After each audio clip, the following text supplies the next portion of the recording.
Radio Bref, l'effondrement. Bulletin quotidien du 21 janvier 2025. Sur le plan international, alors que les affrontements se poursuivent sur le front ukrainien, le président américain Donald Trump, tout juste investi hier, a pour la première fois sommé son homologue russe Vladimir Poutine de trouver un accord de paix avec l'Ukraine, faute de quoi la Russie risquait d'être détruite. Plus précisément, depuis le bureau ovale, il a déclaré, je cite, « Zelensky veut passer un accord. Je ne sais pas si Poutine le souhaite, peut-être pas, mais il devrait le faire. Je crois qu'il est en train de détruire la Russie en ne scellant pas un accord. » Donald Trump n'a pas perdu de temps. À peine investi, le président des États-Unis a signé une pluie de décrets pour son retour au pouvoir. Parmi eux figure la lutte contre l'immigration clandestine, l'augmentation de la production d'hydrocarbures, la reprise du canal de Panama ou encore la reconnaissance de deux sexes uniquement pour mettre fin au délire transgenre, selon ses termes. Il a également pris la décision de quitter l'Organisation mondiale de la santé, jugeant que les États-Unis ont été escroqués par l'OMS. En 2020 déjà, il expliquait que les États-Unis contribuaient à hauteur de 400 à 500 millions de dollars annuels à l'OMS, contre environ 40 millions de dollars pour la Chine, alors qu'elle compte 4 fois plus d'habitants.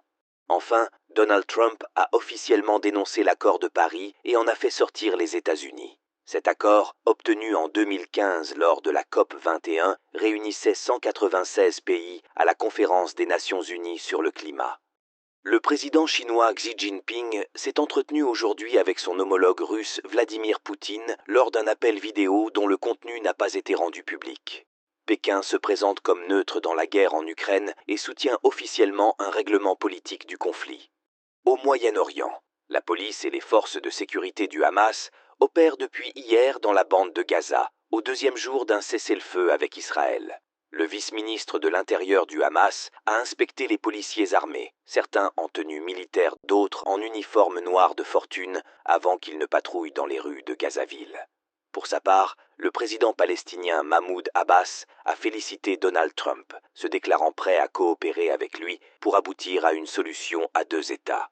De son côté, le premier ministre israélien Benyamin Netanyahou a indiqué vouloir s'assurer que Gaza ne présente plus jamais de menace pour Israël.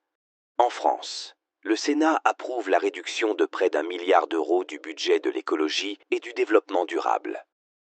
Après la mise à jour des plans particuliers d'intervention de plusieurs bases navales, dont celles de Brest, de l'île Longue et de Toulon, une campagne de distribution de comprimés d'iode stable est lancée. Les plans particuliers d'intervention des bases navales qui comportent des installations nucléaires ou la présence de navires à propulsion nucléaire, tels que les sous-marins nucléaires d'attaque, ont été mis à jour en novembre dernier avec une zone autour des sites militaires passant de 2 à 5 km.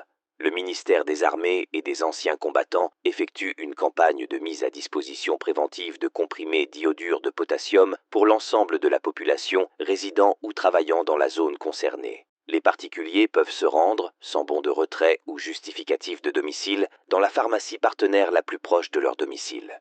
À tous de Roméo Bravo, fin de transmission.